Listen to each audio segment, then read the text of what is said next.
ਧੰਨ ਵਾਹਿਗੁਰੂ ਸਾਹਿਬ ਜੀਓ।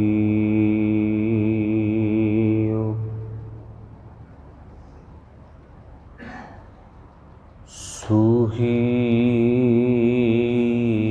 ਮਹਿਲਾ ਚੌਥਾ।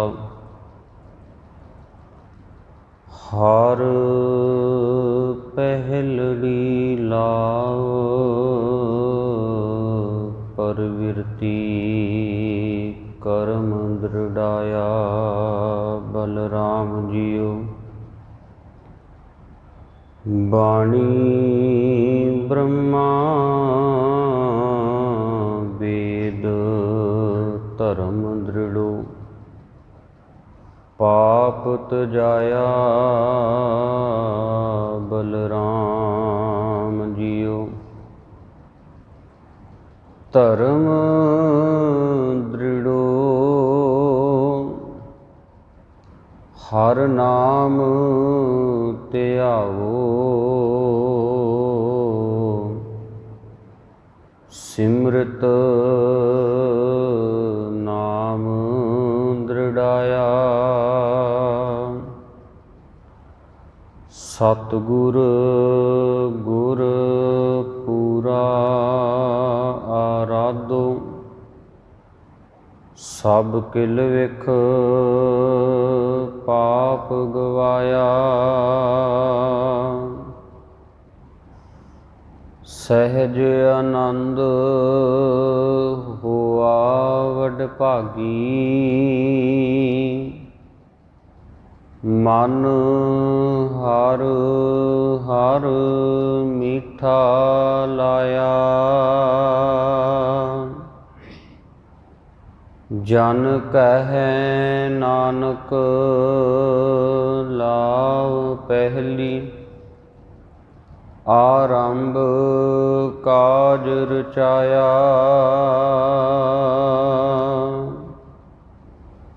ਜਨ ਕਹਿ ਨਾਨਕ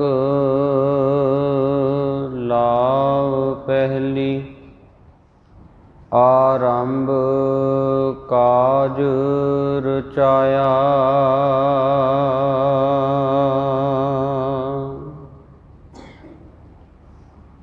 ਪਰਮ ਸਨਮਾਨਯੋਗ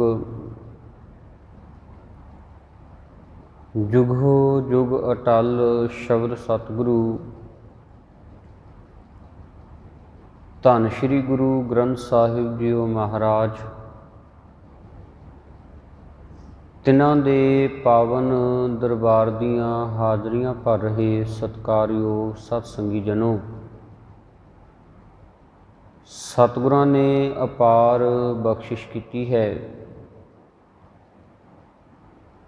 ਜੋ ਰੋਜ਼ਾਨਾ ਦੀ ਤਰ੍ਹਾਂ ਪਾਵਨ ਦਰਬਾਰ ਦੀਆਂ ਹਾਜ਼ਰੀਆਂ ਭਰਦੇ ਹੋਏ ਅੰਮ੍ਰਿਤ ਵੇਲੇ ਤੋਂ ਹੀ ਇਲਾਹੀ ਬਾਣੀ ਦੇ ਪਾਠ ਦੇ ਨਾਲ ਸਾਂਝ ਬਣਾਉਂਦਿਆਂ ਹੋਇਆਂ ਜੀਵਨ ਦੀਆਂ ਇਨ੍ਹਾਂ ਘੜੀਆਂ ਨੂੰ ਅਮੋਲਕ ਬਣਾਉਣ ਦਾ ਯਤਨ ਕਰ ਰਹੇ ਸਾਂ। ਆਓ ਜਿੱਥੇ ਬੜੇ ਪਿਆਰ ਸਹਿਤ ਪਾਵਨ ਬਾਣੀ ਦੇ ਪਾਠ ਦੇ ਨਾਲ ਸਾਂਝ ਬਣਾਉਂਦਿਆਂ ਹੋਇਆਂ ਰੱਬੀ ਗੁਣਾਂ ਨੂੰ ਗਾਉਣ ਦਾ ਯਤਨ ਕੀਤਾ ਹੈ, ਉੱਥੇ ਕੁਝ ਕੁ ਸਮਾਂ ਪਾਵਨ ਬਾਣੀ ਦੀ ਵਿਚਾਰ ਦੇ ਨਾਲ ਜੁੜਨ ਦਾ ਯਤਨ ਕਰੀਏ। ਵਿਚਾਰਾਂ ਦੀ ਆਰੰਭਤਾ ਤੋਂ ਪਹਿਲਾਂ ਕਲਗੀਧਰ ਪਿਤਾ ਧੰਨ ਸ਼੍ਰੀ ਗੁਰੂ ਗੋਬਿੰਦ ਸਿੰਘ ਸਾਹਿਬ ਜੀਓ ਮਹਾਰਾਜ, ਤਿੰਨਾਂ ਵੱਲੋਂ ਬਖਸ਼ਿਸ਼ ਕੀਤੀ ਹੋਈ ਗੁਰ ਫਤਿਹ ਦੇ ਨਾਲ ਸਾਂਝ ਪਾਈਏ ਜੀ। ਪ੍ਰਵਾਨੋ ਜੀ ਫਤਿਹ। ਵਾਹਿਗੁਰੂ ਜੀ ਕਾ ਖਾਲਸਾ, ਵਾਹਿਗੁਰੂ ਜੀ ਕੀ ਫਤਿਹ। ਗੁਰੂ ਸਵਾਰੀ ਸਾਧ ਸੰਗਤ ਜੀਓ, ਚੌਥੇ ਪਾਤਸ਼ਾਹ ਧੰਨ ਗੁਰੂ ਰਾਮਦਾਸ ਜੀ ਮਹਾਰਾਜ, ਤਿਨਾਂ ਦੀ ਪਾਵਨ ਰਸਨਾ ਤੋਂ ਉਚਾਰਨ ਕੀਤੀ ਹੋਈ ਮੁਬਾਰਕ ਰਚਨਾ, ਜਿਨ੍ਹਾਂ ਨੂੰ ਆਪਾਂ ਚਾਰ ਲਾਵਾਂ ਦੇ ਨਾਮ ਦੇ ਨਾਲ ਜਾਣਦੇ ਹਾਂ, ਤਿਸ ਰਚਨਾ ਦੇ ਵਿੱਚੋਂ ਪਹਿਲੀ ਲਾਮ ਦਾ ਪਾਠ ਆਪਾਂ ਹੁਣੇ ਬੜੇ ਪਿਆਰ ਅਦਬ ਸਹਿਤ ਸਰਵਣ ਕੀਤਾ ਹੈ। ਤੇ ਆਪਾਂ ਇਸ ਗੱਲ ਤੋਂ ਭਲੀ ਪ੍ਰਕਾਰ ਜਾਣੂ ਹਾਂ ਕਿ ਇਹਨਾਂ ਲਾਵਾਂ ਦਾ ਪਾਠ ਜਦੋਂ ਸਾਡੇ ਘਰ ਦੇ ਵਿੱਚ, ਸਾਡੀ ਰਿਸ਼ਤੇਦਾਰੀ ਦੇ ਵਿੱਚ, ਸਾਡੇ ਜਾਣ ਪਛਾਣ ਦੇ ਵਿੱਚ ਬੱਚੇ ਤੇ ਬੱਚੀ ਦਾ ਆਨੰਦ ਕਾਰਜ ਹੁੰਦਾ ਹੈ, ਗੁਰਮਤਿ ਦੀਆਂ ਸਿਧਾਂਤਾਂ ਦੇ ਮੁਤਾਬਕ ਉਦੋਂ ਇਹਨਾਂ 4 ਲਾਵਾਂ ਦਾ ਪਾਠ ਬੱਚੇ ਤੇ ਬੱਚੀ ਨੂੰ ਸਰਵਣ ਕਰਾਇਆ ਜਾਂਦਾ ਹੈ। 4 ਪ੍ਰਕਰਮਾਂ ਹੁੰਦੀਆਂ ਨੇ ਜਿਸ ਨੂੰ ਗੁਰਮਤਿ ਨੇ ਆਨੰਦ ਕਾਰਜ ਦੀ ਰਸਮ ਕਿਹਾ ਹੈ। ਵੈਸੇ ਜਦੋਂ ਆਪਾਂ ਇਤਿਹਾਸਿਕ ਤੱਥਾਂ ਨੂੰ ਸਮਝਣ ਦਾ ਯਤਨ ਕਰਦੇ ਹਾਂ ਤੇ ਪਹਿਲੀ ਵਾਰ ਇਤਿਹਾਸ ਦੇ ਪੰਨਿਆਂ ਦੇ ਉੱਤੇ ਇਸ ਗੱਲ ਦਾ ਜ਼ਿਕਰ ਹੁੰਦਾ ਹੈ ਕਿ ਗੁਰੂ ਹਰਗੋਬਿੰਦ ਸਾਹਿਬ ਜੀ ਮਹਾਰਾਜ ਦਾ ਜਿਹੜਾ ਵਿਆਹ ਹੋਇਆ ਸੀ ਇਹ 4 ਲਾਵਾਂ ਦਾ ਪਾਠ ਸਰਵਣ ਕਰਕੇ ਹੋਇਆ ਸੀ। ਗੁਰੂ ਅਰਜਨ ਸਾਹਿਬ ਜੀ ਮਹਾਰਾਜ ਨੇ ਜਦੋਂ ਗੁਰੂ ਹਰਗੋਬਿੰਦ ਸਾਹਿਬ ਜੀ ਮਹਾਰਾਜ ਦਾ ਆਨੰਦ ਕਾਰਜ ਕੀਤਾ, ਵਿਆਹ ਕੀਤਾ, ਉਦੋਂ 4 ਲਾਵਾਂ ਦਾ ਪਾਠ ਜਿਹੜਾ ਸੀ ਉੱਥੇ ਸੁਭਾਗ ਜੋੜੇ ਨੂੰ ਸਰਵਣ ਕਰਾਇਆ ਗਿਆ। ਦੂਸਰਾ ਜ਼ਿਕਰ ਸਾਡੇ ਸਾਹਮਣੇ ਇਤਿਹਾਸ ਦੀਆਂ ਪੰਨਿਆਂ ਦੇ ਵਿੱਚੋਂ ਆਉਂਦਾ ਹੈ ਕਿ ਗੁਰੂ ਹਰਗੋਬਿੰਦ ਸਾਹਿਬ ਜੀ ਮਹਾਰਾਜ ਜਿਨ੍ਹਾਂ ਦੀ ਇਕਲੌਤੀ ਧੀ ਹੈ ਬੀਬੀ ਵੀਰੋ ਜੀ, ਜਦੋਂ ਉਹਨਾਂ ਦਾ ਵਿਆਹ ਹੁੰਦਾ ਹੈ, ਆਨੰਦ ਕਾਰਜ ਹੁੰਦਾ ਹੈ ਤੇ ਉਹਨਾਂ ਦੇ ਆਨੰਦ ਕਾਰਜ ਵੇਲੇ 4 ਲਾਵਾਂ ਦਾ ਪਾਠ ਜਿਹੜਾ ਹੈ ਸੁਭਾਗ ਜੋੜੇ ਨੂੰ ਸਰਵਣ ਕਰਾਇਆ ਜਾਂਦਾ ਹੈ। ਸੋ ਅਜੋਕੇ ਸਮੇਂ ਦੇ ਵਿੱਚ ਜਦੋਂ ਆਪਾਂ ਗੁਰਮਤਿ ਰਹਿਤ ਮਰਿਆਦਾ ਨੂੰ ਪੜ੍ਹਦੇ ਹਾਂ ਤੇ ਗੁਰਮਤਿ ਰਹਿਤ ਮਰਿਆਦਾ ਦੇ ਮੁਤਾਬਕ ਜਿਹੜਾ ਆਨੰਦ ਸੰਸਕਾਰ ਹੈ, ਉਸ ਆਨੰਦ ਸੰਸਕਾਰ ਦੇ ਵਿੱਚ ਸਮੁੱਚਾ ਵੇਰਵਾ ਦਿੱਤਾ ਹੋਇਆ ਹੈ ਕਿ ਕਿਵੇਂ ਬੱਚੇ ਤੇ ਬੱਚੀ ਨੇ ਗੁਰੂ ਸਾਹਿਬ ਜੀ ਦੀ ਹਜ਼ੂਰੀ ਦੇ ਵਿੱਚ ਬਿਰਾਜਣਾ ਹੈ ਤੇ ਕਿਵੇਂ ਇਸ ਸਮੁੱਚੀ ਰਸਮ ਨੂੰ 4 ਲਾਵਾਂ ਦੇ ਉਪਦੇਸ਼ ਦੇ ਰਾਹੀਂ ਨਿਭਾਉਣਾ ਹੈ। ਸੋ ਮੈਂ ਬੇਨਤੀ ਕਰ ਰਿਹਾ ਸਾਂ ਵੀ ਇਹ ਤਾਂ ਬਾਹਰਲੀ ਰੂਪ ਰੇਖਾ ਹੈ, ਇਤਿਹਾਸਿਕ ਤੱਥ ਨੇ, ਪਰ ਜਦੋਂ ਆਪਾਂ ਗੁਰੂ ਰਾਮਦਾਸ ਜੀ ਮਹਾਰਾਜ ਦੀ ਇਸ ਸ਼ਾਹਕਾਰ ਰਚਨਾ ਨੂੰ ਸਮਝਣ ਦਾ ਯਤਨ ਕਰਦੇ ਹਾਂ ਤੇ ਮਹਜ਼ ਇਹ ਇੱਕ ਰਸਮ ਹੀ ਨਹੀਂ, ਇਹ ਕੇਵਲ ਇੱਕ ਆਪਾਂ ਕਹਿ ਲਈਏ ਵੀ ਰਸਮ ਨਹੀਂ ਹੈ ਵੀ ਬੱਚਾ ਤੇ ਬੱਚੀ ਗੁਰੂ ਸਾਹਿਬ ਦੀ ਹਜ਼ੂਰੀ 'ਚ ਆਏ ਤੇ 4 ਲਾਵਾਂ ਦਾ ਪਾਠ ਜਿਹੜਾ ਹੈ ਉਹ ਹੋਇਆ ਤੇ ਆਨੰਦ ਕਾਰਜ ਦੀ ਰਸਮ ਨੂੰ ਨਿਭਾ ਲਿਆ। ਜਦੋਂ ਆਪਾਂ ਇਹਨਾਂ 4 ਲਾਵਾਂ ਨੂੰ ਸਾਧ ਸੰਗਤ ਜੀ ਸਮਝਣ ਦਾ ਯਤਨ ਕਰਾਂਗੇ ਤੇ ਇਹਨਾਂ ਦੇ ਪਿੱਛੇ ਸਤਿਗੁਰੂ ਜੀ ਬੜੇ ਗਹਿਰੇ ਭਾਵ ਅਰਥ ਸਾਨੂੰ ਬਖਸ਼ਿਸ਼ ਕਰ ਰਹੇ ਨੇ। ਬਹੁਤ ਡੂੰਘਾਈ ਦੀ ਗੱਲ ਸਤਿਗੁਰੂ ਜੀ ਸਾਨੂੰ ਸਮਝਾਉਣਾ ਚਾਹੁੰਦੇ ਨੇ। ਅਸਲ ਦੇ ਵਿੱਚ ਲਾਮ ਸ਼ਬਦ ਜਿਹੜਾ ਹੈ ਨਾ, ਲਾਵ, ਇਸ ਦੇ ਅਰਥ ਕੀਤੇ ਨੇ ਭਾਈ ਕਾਹਨ ਸਿੰਘ ਨਾਭਾ ਜੀ ਨੇ ਮਹਾਨ ਕੋਸ਼ ਦੇ ਵਿੱਚ ਤੋੜਨਾ। ਲਾਭ ਅਰਥ ਦੇ ਸ਼ਬਦ ਦੇ ਅਰਥ ਨੇ ਤੋੜਨਾ।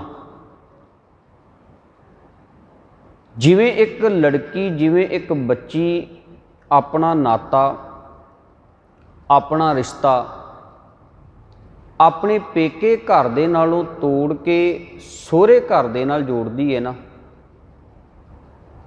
ਇਸ ਤੋੜ ਕੇ ਜੋੜਨ ਦੀ ਜਿਹੜੀ ਪ੍ਰਕਿਰਿਆ ਹੈ ਇਸ ਨੂੰ ਕਿਹਾ ਗਿਆ ਹੈ ਲਾਭ। ਵੀ ਆਪਣੇ ਰਿਸ਼ਤੇ ਨੂੰ ਪੇਕੇ ਘਰ ਦੇ ਨਾਲੋਂ ਤੋੜ ਕੇ ਸਹੁਰੇ ਘਰ ਦੇ ਨਾਲ ਜੋੜ ਲੈਣਾ। ਠੀਕ ਸਤਿਗੁਰੂ ਜੀ ਨੇ 4 ਲਾਵਾਂ ਦਾ ਜਿਹੜਾ ਉਪਦੇਸ਼ ਬਖਸ਼ਿਸ਼ ਕੀਤਾ ਹੈ, ਪਹਿਲੀ ਗੱਲ ਤਾਂ ਇਸ ਗੱਲ ਨੂੰ ਸਮਝਣ ਦਾ ਆਪਾਂ ਯਤਨ ਕਰੀਏ ਕਿ ਇਸ ਦੇ ਵਿੱਚ ਜੀਵ ਇਸਤਰੀ ਤੇ ਉਸ ਪ੍ਰਭੂ ਪਤੀ ਦੇ ਵਿਆਹ ਦੀ ਗੱਲ ਕੀਤੀ ਗਈ ਹੈ, ਆਨੰਦ ਕਾਰਜ ਦੀ ਗੱਲ ਕੀਤੀ ਗਈ ਹੈ। ਕਿਉਂਕਿ ਜਦੋਂ ਆਪਾਂ ਪਾਵਨ ਬਾਣੀ ਨੂੰ ਪੜ੍ਹਦੇ ਹਾਂ ਤੇ ਬਾਣੀ ਨੇ ਇਹ ਗੱਲ ਬੜੀ ਸਪਸ਼ਟ ਸਾਡੇ ਸਾਹਮਣੇ ਬਿਆਨ ਕੀਤੀ ਹੈ, ਇਸ ਜਗ ਮਹਿ ਪੁਰਖ ਏਕ ਹੈ, ਹੋਰ ਸਗਲੀ ਨਾਰ ਸਬਾਈ। ਸਤਿਗੁਰੂ ਜੀ ਕਹਿਣ ਲੱਗੇ ਪ੍ਰਭੂ ਪਤੀ ਪੁਰਖ ਇਸ ਸਾਰੇ ਸੰਸਾਰ ਦੇ ਵਿੱਚ ਇੱਕ ਪਰਮਾਤਮਾ ਹੈ। ਬਾਕੀ ਜਿੰਨੀਆਂ ਵੀ ਇਹ ਜੀਵ ਇਸਤਰੀਆਂ ਨੇ, ਇਹ ਸਾਰੀਆਂ ਉਸ ਪਰਮਾਤਮਾ ਦੀਆਂ ਜੀਵ ਇਸਤਰੀਆਂ ਨੇ, ਜਿੰਨੇ ਵੀ ਜੀਵ ਨੇ। ਸੋ ਸਤਿਗੁਰੂ ਜੀ ਨੇ ਇਹ 4 ਲਾਵਾਂ ਦਾ ਜਿਹੜਾ ਇਹ ਉਪਦੇਸ਼ ਬਖਸ਼ਿਸ਼ ਕੀਤਾ ਹੈ, ਇਹ ਭਾਵੇਂ ਕਿ ਅਸੀਂ ਇਸ ਨੂੰ ਇੱਕ ਰਸਮ ਦੇ ਤੌਰ 'ਤੇ ਨਿਭਾਉਂਦੇ ਹਾਂ, ਪਰ ਮੈਂ ਅਕਸਰ ਬੇਨਤੀ ਕਰਿਆ ਕਰਦਾ ਵੀ ਇਹ ਕੇਵਲ ਉਸ ਸਮੇਂ ਸੁਭਾਗ ਜੋੜੇ ਦੇ ਲਈ ਨਹੀਂ, ਇਹ ਸਾਡੇ ਸਭਨਾਂ ਦੇ ਲਈ ਹੈ। ਇਹ ਬੱਚੇ ਦੇ ਲਈ ਵੀ ਉਹੀ ਉਪਦੇਸ਼ ਹੈ, ਜਵਾਨ ਦੇ ਲਈ ਵੀ ਇਹਨਾਂ ਲਾਵਾਂ ਦਾ ਉਹੀ ਉਪਦੇਸ਼ ਹੈ, ਬਜ਼ੁਰਗ ਦੇ ਲਈ ਵੀ ਉਹੀ ਉਪਦੇਸ਼ ਹੈ, ਔਰਤ ਦੇ ਲਈ ਵੀ ਉਹੀ ਉਪਦੇਸ਼ ਹੈ, ਤੇ ਮਰਦ ਦੇ ਲਈ ਵੀ ਉਹੀ ਉਪਦੇਸ਼ ਹੈ। ਸੋ ਸਤਿਗੁਰੂ ਜੀ ਨੇ ਇਹਨਾਂ ਲਾਵਾਂ ਦੇ ਰਾਹੀਂ ਸਾਨੂੰ ਆਪਣਾ ਰਿਸ਼ਤਾ ਇਸ ਦੁਨੀਆ ਦੇ ਨਾਲੋਂ ਤੋੜ ਕੇ ਕਿਵੇਂ ਉਸ ਨਿਰੰਕਾਰ ਵਾਹਿਗੁਰੂ, ਉਸ ਅਕਾਲ ਪੁਰਖ ਪਰਮਾਤਮਾ ਦੇ ਨਾਲ ਜੋੜਨਾ ਹੈ, ਇਸ ਪ੍ਰਕਿਰਿਆ ਨੂੰ ਲਾਭ ਕਿਹਾ ਜਾਂਦਾ ਹੈ। ਤੇ ਸਤਿਗੁਰੂ ਜੀ ਨੇ ਇਹ 4 ਲਾਵਾਂ ਦੇ ਉਪਦੇਸ਼ ਦੇ ਰਾਹੀਂ ਸਾਨੂੰ ਹਦਾਇਤ ਕੀਤੀ ਹੈ, ਇੱਕ ਪ੍ਰੇਰਨਾ ਕੀਤੀ ਹੈ। ਸਤਿਗੁਰੂ ਜੀ ਸਾਨੂੰ ਗੱਲ ਸਮਝਾਉਂਦੇ ਨੇ। ਖੈਰ, ਪਹਿਲੀ ਲਾਮ ਦੇ ਵਿੱਚ ਧੰਨ ਗੁਰੂ ਰਾਮਦਾਸ ਜੀ ਮਹਾਰਾਜ ਨੇ ਬਖਸ਼ਿਸ਼ ਕੀਤੀ, ਹਰ ਪਹਿਲੜੀ ਲਾਮ ਪਰ ਵਿਰਤੀ ਕਰਮ ਦ੍ਰਿੜਾਇਆ ਬਲ ਰਾਮ ਜੀਓ। ਪਹਿਲੜੀ ਲਾਮ ਦੇ ਅਰਥ ਨੇ ਉਸ ਪ੍ਰਭੂ ਪਤੀ ਪਰਮਾਤਮਾ ਦੇ ਨਾਲ ਇਸ ਜੀਵ ਰੂਪੀ ਇਸਤਰੀ ਦੀ ਪਹਿਲੀ ਲਾਮ। ਵੀ ਪਹਿਲਾ ਸਟੈਪ ਕੀ ਹੈ? ਜੇ ਉਸ ਪਰਮਾਤਮਾ ਦੇ ਨਾਲ ਜੋੜਨੀ ਹੈ, ਜੇ ਉਹਦੇ ਨਾਲ ਅਸੀਂ ਸਾਂਝ ਬਣਾਉਣੀ ਹੈ, ਤੇ ਫਿਰ ਪਹਿਲਾ ਸਟੈਪ ਸਾਨੂੰ ਕੀ ਆਪਣੀ ਜ਼ਿੰਦਗੀ ਦੇ ਵਿੱਚ ਅਪਣਾਉਣਾ ਪਵੇਗਾ। ਮੈਂ ਫਿਰ ਬੇਨਤੀ ਕਰਾਂ ਵੀ ਜਦੋਂ ਅਸੀਂ ਬੱਚੇ ਜਾਂ ਬੱਚੀ ਦੇ ਆਨੰਦ ਕਾਰਜ ਵਾਲੇ ਪਾਸੇ ਵੱਧਦੇ ਹਾਂ, ਤੇ ਸਟੈਪ ਦਰ ਸਟੈਪ ਉਹ ਸਾਰੇ ਦਿਨ ਜਿਹੜੇ ਨੇ ਉਹਨਾਂ ਨੂੰ ਮੁਕਰਰ ਕੀਤਾ ਜਾਂਦਾ ਹੈ। ਆਪਾਂ ਸਾਰੇ ਜਾਣਦੇ ਹਾਂ, ਵੇਖਾ ਵਿਖਾਈ, ਕਿਤੇ ਸ਼ਗਨ, ਕਿਤੇ ਠਾਕੇ, ਕਿਤੇ ਹੋਰ ਬਹੁਤ ਰਸਮਾਂ। ਸੋ ਸਤਿਗੁਰੂ ਜੀ ਕਹਿਣ ਲੱਗੇ, ਜੇ ਉਸ ਅਕਾਲ ਪੁਰਖ ਪਰਮਾਤਮਾ ਦੇ ਨਾਲ ਜੋੜਨੀ ਹੈ, ਜੇ ਉਹਦੇ ਨਾਲ ਤੂੰ ਸਾਂਝ ਬਣਾਉਣੀ ਹੈ, ਤੇ ਫਿਰ ਪਹਿਲਾ ਸਟੈਪ ਕੀ ਹੈ? ਤੇ ਗੁਰੂ ਰਾਮਦਾਸ ਜੀ ਮਹਾਰਾਜ ਕਹਿੰਦੇ ਨੇ, ਹਰ ਪਹਿਲੜੀ ਲਾਭ ਪਰ ਵਿਰਤੀ ਕਰਮ ਦ੍ਰਿੜਾਇਆ ਬਲ ਰਾਮ ਜੀਓ। ਹੇ ਮੇਰੇ ਸੋਹਣੇ ਰਾਮ ਜੀ, ਉਸ ਪਰਮਾਤਮਾ ਨੂੰ ਸੰਬੋਧਨ ਹੋ ਕੇ ਸਤਿਗੁਰੂ ਜੀ ਨੇ ਗੱਲ ਕਹੀ ਹੈ, ਹੇ ਮੇਰੇ ਵਾਹਿਗੁਰੂ ਜੀ, ਹੇ ਅਕਾਲ ਪੁਰਖ ਜੀ, ਮੈਂ ਤੇਰੇ ਤੋਂ ਬਲਿਹਾਰੇ ਜਾਣਾ, ਬਲ ਰਾਮ ਜੀਓ, ਮੈਂ ਸਦਕੇ ਜਾਣਾ, ਕਿਉਂਕਿ ਮੇਰੇ ਆਨੰਦ ਕਾਰਜ ਦਾ ਪਹਿਲਾ ਸਟੈਪ ਜਿਹੜਾ ਹੈ ਉਹ ਤੁਸੀਂ ਮੈਨੂੰ ਦੇ ਦਿੱਤਾ ਹੈ। ਉਹ ਸਟੈਪ ਕਿਹੜਾ ਹੈ? ਉਹ ਪਹਿਲਾ ਕਰਮ ਕਿਹੜਾ ਹੈ? ਸਤਿਗੁਰੂ ਜੀ ਕਹਿਣ ਲੱਗੇ, ਪ੍ਰਵਿਰਤੀ ਕਰਮ। ਪ੍ਰਵਿਰਤੀ ਕਰਮ ਆਪਾਂ ਸਾਧ ਸੰਗਤ ਜੀ ਜਦੋਂ ਪ੍ਰੋਫੈਸਰ ਸਾਹਿਬ ਸਿੰਘ ਜੀ ਨੂੰ ਪੜ੍ਹਨ ਦਾ ਯਤਨ ਕਰਦੇ ਹਾਂ, ਤੇ ਉਹਨਾਂ ਨੇ ਅਰਥ ਕੀਤੇ ਨੇ, ਪਰਮਾਤਮਾ ਦੇ ਨਾਮ ਨੂੰ ਜਪਣ ਦਾ ਆਹਰ ਕਰਨਾ ਜਿਹੜਾ ਹੈ ਉਹ ਹੈ ਪ੍ਰਵਿਰਤੀ ਕਰਮ। ਵਾਹਿਗੁਰੂ ਦੇ ਨਾਮ ਨੂੰ ਜਪਣ ਦੇ ਆਹਰ ਨੂੰ ਪ੍ਰਵਿਰਤੀ ਕਰਮ ਕਿਹਾ ਹੈ। ਸੋ ਸਤਿਗੁਰੂ ਜੀ ਕਹਿਣ ਲੱਗੇ, ਹਰ ਪਹਿਲੜੀ ਲਾਭ ਪ੍ਰਵਿਰਤੀ ਕਰਮ ਦ੍ਰਿੜਾਇਆ ਬਲਰਾਮ ਜੀਓ। ਹੁਣ ਮੈਂ ਬੇਨਤੀ ਕਰਾਂ ਵੀ ਆਪਾਂ 24-25 ਸਾਲ ਉਡੀਕ ਕਰਦੇ ਹਾਂ ਵੀ ਅਸੀਂ ਧੀ ਦਾ ਜਾਂ ਪੁੱਤ ਦਾ ਆਨੰਦ ਕਾਰਜ ਕਰਨਾ ਹੈ, ਕਰਦੇ ਹਾਂ ਨਾ ਉਡੀਕ ਜੀ। ਜਦੋਂ ਆਨੰਦ ਕਾਰਜ ਦਾ ਸਮਾਂ ਆਉਂਦਾ ਹੈ, ਉਦੋਂ ਅਸੀਂ ਕੇਵਲ 20 ਤੋਂ 25 ਮਿੰਟ ਗੁਰੂ ਦੀ ਹਜ਼ੂਰੀ ਦੇ ਵਿੱਚ ਬੈਠਦੇ ਹਾਂ। ਹੋਣਾ ਤੇ ਇਹ ਚਾਹੀਦਾ ਸੀ ਵੀ ਇਹਨਾਂ 4 ਲਾਵਾਂ ਦਾ ਉਪਦੇਸ਼ ਉਸ ਵੇਲੇ ਸਮਝਿਆ ਜਾਂਦਾ। ਵੈਸੇ ਤਾਂ ਇਹੋ ਜਿਹੀ ਤਿਆਰੀ ਹੋਣੀ ਚਾਹੀਦੀ ਹੈ ਕਿ ਆਨੰਦ ਕਾਰਜ ਤੋਂ ਪਹਿਲਾਂ ਸਾਨੂੰ 4 ਲਾਵਾਂ ਦਾ ਉਪਦੇਸ਼ ਜਿਹੜਾ ਹੈ ਉਹ ਦ੍ਰਿੜ ਹੋ ਜਾਵੇ। ਪਰ ਹੈਰਾਨੀ ਇਸ ਬਾਤ ਦੀ ਹੁੰਦੀ ਹੈ, ਅਫਸੋਸ ਇਸ ਗੱਲ 'ਤੇ ਹੈ ਵੀ ਅਸੀਂ ਆਨੰਦ ਕਾਰਜ ਤੋਂ ਪਹਿਲਾਂ, ਵਿਆਹ ਦੀ ਰਸਮ ਤੋਂ ਪਹਿਲਾਂ ਤੇ 4 ਲਾਵਾਂ ਦਾ ਉਪਦੇਸ਼ ਕੀ ਦ੍ਰਿੜ ਕਰਨਾ ਹੈ, ਬਲਕਿ ਆਨੰਦ ਕਾਰਜ ਤੋਂ ਬਾਅਦ ਵੀ ਅਸੀਂ ਸਾਲਾਂ ਬੀਤ ਜਾਂਦੇ ਨੇ, ਕਦੇ ਇਸ ਬਾਣੀ ਨੂੰ ਸਮਝਣ ਦਾ ਯਤਨ ਨਹੀਂ ਕੀਤਾ ਹੁੰਦਾ। ਅਸੀਂ ਕਦੇ ਨਹੀਂ ਯਤਨ ਕਰਦੇ ਵੀ ਜਿਸ ਰਸਮ ਨੇ, ਜਿਸ ਬਾਣੀ ਨੇ ਮੈਨੂੰ ਇੱਕ ਜੀਵਨ ਸਾਥੀ ਬਖਸ਼ਿਆ ਹੈ, ਜਿਹਦੇ ਨਾਲ ਮੈਂ ਇੱਕ ਨਵੀਂ ਜ਼ਿੰਦਗੀ ਦੀ ਸ਼ੁਰੂਆਤ ਆਰੰਭ ਕੀਤੀ ਹੈ, ਮੈਂ ਕਦੇ ਉਹਨੂੰ ਸਮਝਣ ਦਾ ਯਤਨ ਤੇ ਕਰਾਂ, ਮੈਂ ਕਦੇ ਵਿਚਾਰਨ ਦਾ ਯਤਨ ਤੇ ਕਰਾਂ ਵੀ ਇਸ ਲਾਵਾਂ ਦੇ ਵਿੱਚ ਹੈ ਕੀ ਹੈ। ਖੈਰ ਸਾਡੀ ਉੱਥੇ ਇਸ ਪਾਸੇ ਮਾਨਸਿਕਤਾ ਜਾਂਦੀ ਨਹੀਂ, ਸਾਡਾ ਧਿਆਨ ਹੀ ਜਿਹੜਾ ਹੈ ਉਹ ਹੋਰ ਪਾਸੇ ਹੁੰਦਾ ਹੈ। ਉਹ ਆਪਾਂ ਨੂੰ ਸਭਨਾਂ ਨੂੰ ਪਤਾ ਹੈ। ਮੈਂ ਬੇਨਤੀ ਕਰ ਰਿਹਾ ਸੀ ਵੀ ਸਤਿਗੁਰੂ ਜੀ ਨੇ ਬਖਸ਼ਿਸ਼ ਕੀਤੀ, ਕਹਿਣ ਲੱਗੇ ਹਰ ਪਹਿਲੜੀ ਲਾਭ ਪਰਵਿਰਤੀ ਕਰਮ ਦ੍ਰਿੜਾਇਆ ਬਲਰਾਮ ਜੀਓ। ਹੇ ਮੇਰੇ ਰਾਮ ਜੀ, ਮੈਂ ਤੁਹਾਡੇ ਤੋਂ ਬਲਿਹਾਰੇ ਜਾਣਾ, ਮੈਂ ਸਦਕੇ ਜਾਣਾ ਕਿ ਗੁਰੂ ਨੇ ਮੈਨੂੰ ਪਰਮਾਤਮਾ ਦੇ ਨਾਮ ਨੂੰ ਜਪਣ ਦਾ ਜਿਹੜਾ ਆਹਰ ਵਾਲਾ ਕੰਮ ਹੈ ਉਹ ਕਰਮ ਦ੍ਰਿੜ ਕਰਾ ਦਿੱਤਾ ਹੈ। ਉਹ ਕੰਮ ਜਿਹੜਾ ਹੈ ਉਹ ਗੁਰੂ ਨੇ ਮੈਨੂੰ ਸਮਝਾ ਦਿੱਤਾ ਹੈ, ਗੁਰੂ ਨੇ ਮੈਨੂੰ ਇਹ ਗੱਲ ਦੱਸ ਦਿੱਤੀ ਹੈ ਵੀ ਤੇਰੀ ਜ਼ਿੰਦਗੀ ਦੇ ਵਿੱਚ ਨਾਮ ਜਿਹੜਾ ਹੈ ਉਹ ਕਿੰਨਾ ਕੁ ਜ਼ਰੂਰੀ ਹੈ। ਆਪਾਂ ਅੱਜ ਹੀ ਹੁਕਮਨਾਮਾ ਪੜ੍ਹੇ ਹੈ ਨਾ, ਬਿਨ ਨਾਵੇਂ ਸਭ ਭਰਮ ਦੇ, ਨਿਤ ਜਗ ਟੋਟਾ ਸੰਸਾਰ। ਸਤਿਗੁਰੂ ਜੀ ਕਹਿਣ ਲੱਗੇ ਨਾਮ ਤੋਂ ਬਗੈਰ, ਹੁਣ ਜਦੋਂ ਆਪਾਂ ਨਾਮ ਨੂੰ ਡਿਫਾਈਨ ਕਰਦੇ ਹਾਂ, ਨਾਮ ਨੂੰ ਪਰਿਭਾਸ਼ਿਤ ਕਰਦੇ ਹਾਂ, ਤੇ ਕੋਈ ਪਾਰਟਿਕੂਲਰ ਨਾਮ ਨਹੀਂ ਹੈ ਪਰਮਾਤਮਾ ਦਾ। ਨਾਮ ਦਾ ਅਰਥ ਹੈ ਆਪਣੇ ਆਪ ਨੂੰ ਪਰਮਾਤਮਾ ਦੇ ਹੁਕਮ ਦੇ ਵਿੱਚ ਫਿੱਟ ਕਰ ਲੈਣਾ, ਇਹ ਹੈ ਨਾਮ ਜਪਣਾ। ਬਾਣੀ ਨੇ ਬੜੀ ਪਿਆਰੀ ਗੱਲ ਕਹੀ ਹੈ, ਸਿਫਤ ਸਲਾਹਣ। ਸਤਿਗੁਰੂ ਜੀ ਕਹਿਣ ਲੱਗੇ ਮਾਲਕ ਜੀ ਤੁਹਾਡੀ ਸਿਫਤ ਸਲਾਹ, ਕਿਉਂਕਿ ਸਮੁੱਚੀ ਬਾਣੀ ਦੇ ਵਿੱਚ ਉਸ ਪਰਮਾਤਮਾ ਦੀ ਸਿਫਤ ਸਲਾਹ ਦੀ ਗੱਲ ਕੀਤੀ ਗਈ ਹੈ ਵੀ ਉਹਦੀ ਸਿਫਤ ਸਲਾਹ ਕਰ, ਉਹਦੀ ਬੰਦਗੀ ਕਰ। ਤੇ ਸਤਿਗੁਰੂ ਜੀ ਕਹਿੰਦੇ ਨੇ ਸਿਫਤ ਸਲਾਹ ਹੈ ਕੀ, ਕਰਨੀ ਕਿਵੇਂ ਹੈ, ਕਿ ਕੇਵਲ ਜ਼ੁਬਾਨ ਤੋਂ ਕੋਈ ਪਾਰਟਿਕੂਲਰ ਨਾਮ ਲੈ ਕਰਕੇ ਉਸ ਪਰਮਾਤਮਾ ਦੀ ਸਿਫਤ ਸਲਾਹ ਕਰਨੀ ਹੈ, ਜੇ ਉਹਦੀ ਵਡਿਆਈ ਕਰਨੀ ਹੈ ਤੇ ਕੇਵਲ ਜ਼ੁਬਾਨੋਂ ਕੁਝ ਕੁ ਅੱਖਰਾਂ ਨੂੰ ਉਚਾਰਨ ਕਰਕੇ ਉਹਦੀ ਵਡਿਆਈ ਕੀਤੀ ਜਾ ਸਕਦੀ ਹੈ। ਤੇ ਸਤਿਗੁਰੂ ਜੀ ਕਹਿੰਦੇ ਨੇ ਸਿਫਤ ਸਲਾਹ ਤੇਰਾ ਹੁਕਮ ਰਜ਼ਾਈ।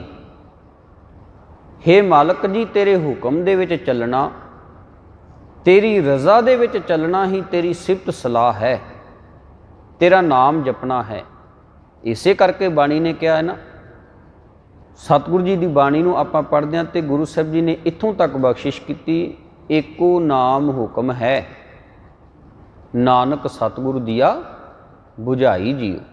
ਸਤਿਗੁਰੂ ਜੀ ਕਹਿਣ ਲੱਗੇ ਉਸ ਪਰਮਾਤਮਾ ਦਾ ਨਾਮ ਜਿਹੜਾ ਹੈ ਉਹ ਹੁਕਮ ਹੈ, ਭਾਵ ਹੁਕਮ ਨੂੰ ਤੂੰ ਆਪਣੇ ਜੀਵਨ 'ਚ ਪ੍ਰਵਾਨ ਕਰ ਲਿਆ, ਰਜ਼ਾ ਨੂੰ ਤੂੰ ਪ੍ਰਵਾਨ ਕਰ ਲਿਆ, ਭਾਣੇ ਨੂੰ ਤੂੰ ਪ੍ਰਵਾਨ ਕਰ ਲਿਆ। ਸਮਝ ਵੀ ਤੂੰ ਉਸ ਪਰਮਾਤਮਾ ਦਾ ਨਾਮ ਜਪਣਾ ਸ਼ੁਰੂ ਕਰ ਦਿੱਤਾ ਹੈ, ਉਸ ਪਰਮਾਤਮਾ ਦੇ ਨਾਮ ਨੂੰ ਤੂੰ ਜਪ ਰਿਹਾ ਹੈ। ਸੋ ਗੁਰੂ ਸਾਹਿਬ ਜੀ ਨੇ ਬਖਸ਼ਿਸ਼ ਕੀਤੀ, ਕਹਿਣ ਲੱਗੇ ਵੀ ਆਹ ਪਹਿਲਾ ਸਟੈਪ ਹੈ, ਆਹ ਮੇਰੀ ਤੇ ਉਸ ਪਰਮਾਤਮਾ ਦੇ ਆਨੰਦ ਕਾਰਜ ਦੀ ਪਹਿਲੀ ਲਾਮ ਜਿਹੜੀ ਹੈ ਉਹ ਹੋ ਚੁੱਕੀ ਹੈ। ਗੁਰੂ ਨੇ ਮੈਨੂੰ ਉਸ ਪਰਮਾਤਮਾ ਦੇ ਨਾਮ ਨੂੰ ਜਪਣ ਦਾ ਆਹਰ ਜਿਹੜਾ ਹੈ ਉਹ ਦ੍ਰਿੜ ਕਰਾ ਦਿੱਤਾ ਹੈ। ਹੁਣ ਮੈਂ ਆਪਣੇ ਜੀਵਨ ਦੇ ਅੰਦਰ ਇਸ ਗੱਲ ਨੂੰ ਪ੍ਰਵਾਨ ਕਰ ਚੁੱਕਾ, ਨਾਨਕ ਨਾਮ ਮਿਲੈ ਤਾਂ ਜੀਵਾਂ, ਤਨ ਮਨ ਥੀਵੈ ਹਰਿਆ। ਤੇ ਧੰਨ ਗੁਰੂ ਰਾਮਦਾਸ ਜੀ ਮਹਾਰਾਜ ਕਹਿੰਦੇ ਨੇ ਹਰ ਪਹਿਲੜੀ ਲਾਭ ਪਰਵਿਰਤੀ ਕਰਮ ਦ੍ਰਿੜਾਇਆ ਬਲਰਾਮ ਜੀਓ। ਬਾਣੀ ਬ੍ਰਹਮਾ ਵੇਦ ਧਰਮ ਦ੍ਰਿੜੋ, ਪਾਪ ਤਜਾਇਆ ਬਲਰਾਮ ਜੀਓ। ਸਤਿਗੁਰੂ ਜੀ ਕਹਿਣ ਲੱਗੇ ਹੁਣ ਗੁਰੂ ਦੀ ਬਾਣੀ ਹੀ ਮੇਰੇ ਲਈ ਵੇਦਾਂ ਦਾ ਪਾਠ ਹੈ, ਭਾਵ ਮੈਨੂੰ ਵੱਖਰੇ ਤੌਰ ਤੇ ਵੇਦਾਂ ਦਾ ਪਾਠ ਕਰਨ ਦੀ ਜ਼ਰੂਰਤ ਨਹੀਂ। ਬਾਣੀ ਬ੍ਰਹਮਾ ਵੇਦ ਧਰਮ ਦ੍ਰਿੜੋ, ਗੁਰੂ ਦੀ ਬਾਣੀ ਹੀ ਮੇਰੇ ਲਈ ਬ੍ਰਹਮਾ ਦੇ ਉਚਾਰਨ ਕੀਤੇ ਹੋਏ ਵੇਦ ਨੇ। ਭਾਵ ਸਤਿਗੁਰੂ ਜੀ ਕਹਿੰਦੇ ਨੇ ਮੇਰਾ ਉਹਨਾਂ ਵੇਦਾਂ ਦੇ ਨਾਲ ਕਿਸੇ ਵੀ ਪ੍ਰਕਾਰ ਦਾ ਕੋਈ ਵਾਹ ਵਾਸਤਾ ਨਹੀਂ ਹੈ। मेरे लिए गुरु दी बाणी ही सब कुछ है। इसे करके सतगुरु जी ने कहा सी ना, बाणी गुरु गुरु है बाणी विच बाणी अमृत सारे। तो गुरु साहब जी कहन लगे बाणी ब्रह्मा वेद धर्म दृढ़ो। तो इस बाणी ने ना मेरी जिंदगी दे विच धर्म दृढ़ करा दिता, मैनू धर्मी बना दिता। मैं वाकिया ही अंदरों सचमुच दा धर्मी बन गया इस बाणी दे नाल सांझ बना करके। पहलां ते केवल मेरा शरीर ही धर्मी सी, हुण मेरे अंदर भी धर्म जिहड़ा है वो पैदा हो गया है। ते साध संगत जी, जिदन अंदर धर्म पैदा हो गया ना, उदन सचमुच ही इस बाहरले धर्म का आनंद आवेगा। अजे ये बाहरला धर्म सानू बोझ जिहा लगदा, भार जिहा लगदा है। अजे ये बाहरला धर्म जिहड़ा है ये सानू वाधू जी चीज़ लगदी है। ताइयों तो आपां वेखदे हां भी अज किवें इंसान धर्म तो मुनकर हो रहा है, वो अपना खैड़ा जिहड़ा है वो धर्म तो छडाउणा चाहुंदा है। सो सतगुरु जी कहन लगे गुरु ने मैनू सचमुच दा अंदरों धर्मी बना दिता। बाणी ब्रह्मा वेद धर्म दृढ़ो। इस बाणी ने मेरी जिंदगी दे विच धर्म जिहड़ा सी वो पक्कियां कर दिता, मैनू वाकिया ही धर्मी बना दिता। धर्म दृढ़ो पाप तजाया बलराम जीओ। ते जिदन अंदर धर्म दृढ़ हो गया उदन सतगुरु जी कहन लगे सारे पाप जिहड़े सन वो मेरी जिंदगी दे विचों खत्म हो गए। अजे पाप जे खत्म नहीं हो रहे तो खिमा करना, अजे साडे अंदर धर्म जिहड़ा है वो दृढ़ नहीं होया। अंदर धर्म दृढ़ होण वालियां दी ये निशानी है कि उन्होंने अपने वड्डे तो वड्डे पाप नूं तोबा कर लिया है। इतिहास दे आपां पन्ने पढ़ीए, किते भूमीए चोर का जिक्र होंदा है, किते सज्जन ठग का जिक्र होंदा है, किते भाई बिधि चंद जी का जिक्र होंदा है, जिन्हां ने अपने जीवन दे विच इन्ने इन्ने पाप किते ने। किते कोडे भील वर्गियां का जिक्र होंदा है। पर जिदन वो अंदरों सचमुच धर्मी बन गए ने ना, उदन उन्होंने वो सब कुछ जिहड़ा है वो छड्ड दिता। फिर उन्हां दे जीवन दे विच हुण इस तों वड्डी ते साध संगत जी मिसाल जिहड़ी है वो साडे सामने नहीं ना सानू मिल सकदी भी जिहड़ा इंसान जिन्हें केवल पहला शरीर दे उत्ते धर्म धारण किया है, वो डाके भी मार रहा है, वो कतल भी कर रहा है, वो लुट्टां ते खूहां भी कर रहा है। पर जिदन गुरु ने बाणी दे राही ये गल उन्होंने समझा दी, सज्जन सेई नाल मैं चलदियां नाल चलन, जिथे लेखा मंगीए तिथे खड़े दिसन। उदन वो अंदरों धर्मी बन गए। तो जिदन अंदरों धर्मी बन गए उदन ये सारे पाप जिहड़े ने उन्हें एक मिनट तो पहला अपनी जिंदगी दे विचों खत्म कर दिते ने। खैर धन गुरु रामदास जी महाराज कहते ने गुरु की बाणी ही मेरे वास्ते वेदां का पाठ है। बाणी ब्रह्मा वेद धर्म दृढ़ो पाप तजाया बलराम जीओ। धर्म दृढ़ो हर नाम ते आवो, सिमरत नाम दृढ़ाया। सतगुरु जी कह लगे हुण धर्म नूं दृढ़ करना की। वैसे बाणी ने बड़ी प्यारी गल कही है। आपां गुरु अर्जन साहिब जी दे कोलों पुछदे हां भी धर्म है की। हुण सानूं तां इउं लगदा भी केवल पाठ पूजा कर लेना धर्म है, धार्मिक स्थानां ते जाके मत्था टेक लेना धर्म है, या धार्मिक पहरावा पा लेना धर्म है। खिमा करना गुरु नानक साहिब जी दे वेले इहो जे धर्मी बहुत सन जिन्हां ने धर्म का पहरावा भी पाया सी, जिहड़े धार्मिक स्थानां ते भी जा रहे सन। केवल जा ही नहीं सी रहे, वो धार्मिक स्थानां दे उत्ते जाके बहुत कर्म भी करते सन, ते जिहड़े पाठ पूजा भी ऐ नेम दे नाल कर रहे सन। पर गुरु नानक साहिब जी ने उन्हां सारियां धर्मियां नूं नकार के रख दिता। सतगुरु जी कहन लगे ना, असल धर्म ये नहीं है। सतगुरु जी कहन लगे तुसीं तां हर हर करै नित कपट कमावै, हिरदा शुद्ध ना होई वाली गल बनी पई है। भी जुबान तो तुसीं हरी हरी कर रहे हो पर अंदरों मन च वैर है, कपट है। मन जिहड़ा है वो छल दे नाल भरिया पिया। ते झात मार के वेखीए खां अज साडे नाल नहीं ऐसा वापर रहा। अज सारे असी खिमा करना कोई विरला इस गल तो बचिया होवे ते आपां कह सकदे हां, नहीं तां आपां सारे इस कतार दे विच खड़े हां। जुबान नितनेम भी रोज़ करदी है, पर मन वैर सके भरा दे नाल लैके बैठा है। जुबान रोज़ जप जी पढ़ती है तो जप जी दे विचों निरभो ते निर्वैर की गल हुंदी है, तो मन दे विच जिहड़ा वैर है वो तो अजे दराणी जठाणी का आपस दे विच नहीं गया। कपट तो जिहड़ा है वो भैन भरावां दे मन दे विचों आपस च नहीं गया। भरा भरा दा वैरी बनिया पिया है, प्यो पुੱਤ ਦਾ वैरी बनिया पिया है। किवें आपां समाज दे विच नित साडे सामने नवीआं खबरां उभर के आउंदियां ने भी अज फलाणे थां ते भरा ने भरा दा कतल कर दिता, अज फलाणे थां ने गवांढी दा कतल कर दिता। कमाल दी बात है ना। हुण इंसान धर्मी भी अखवा रहा, धर्म के काम भी बड़े कर रहा। सो सतगुरु जी कहते हैं धर्म है कि है। धर्म की परिभाषा नूं आपां समझण दा यतन कर रहे सां। धर्म की आ निशानी है, सगल धर्म में श्रेष्ठ धर्म हर को नाम जप निर्मल करम। सतगुरु जी कहन लगे आ धर्म की परिभाषा है, परमात्मा का नाम जपना। नाम जपन तो भाव है रज़ा दे विच आ जाना ते चंगे कम्मां दा धारनी बन जाना। जिस इंसान दे कोल आ दो चीज़ां ने, सतगुरु जी कहन लगे वो धर्मी है। वैसे धर्म की जिहड़ी उपज है ना वो दया दे विचों पैदा हुंदी है। धौल धर्म दया का पूत की आपां गल पढ़दे हां। जे साडे मन दे विच दया नहीं ना आई तो खिमा करना असी धर्मी नहीं हाँ। पंजां प्यारियां दी जदों आपां गल करदे हां ते उन्हां पंजां प्यारियां दी भी सतगुरु जी ने तरतीब जिहड़ी दी वो साडे सामने रखी है। पहलां भाई दया सिंह आउंदे ने, फिर जाके भाई धर्म सिंह आउंदे ने।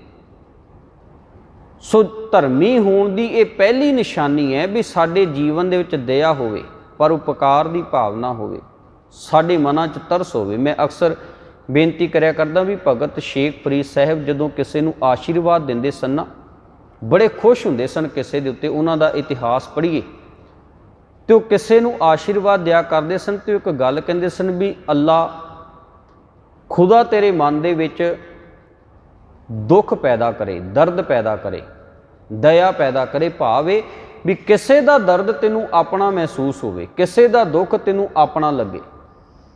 सो सतगुरु जी कहते हैं धर्म दृढ़ो हर नाम ध्यावो, सिमरत नाम दृढ़ाया।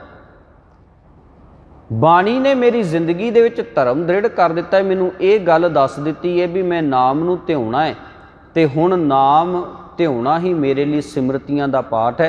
मैनू वखरे तौर पर सिमरतियां दे पाठ की जरूरत नहीं।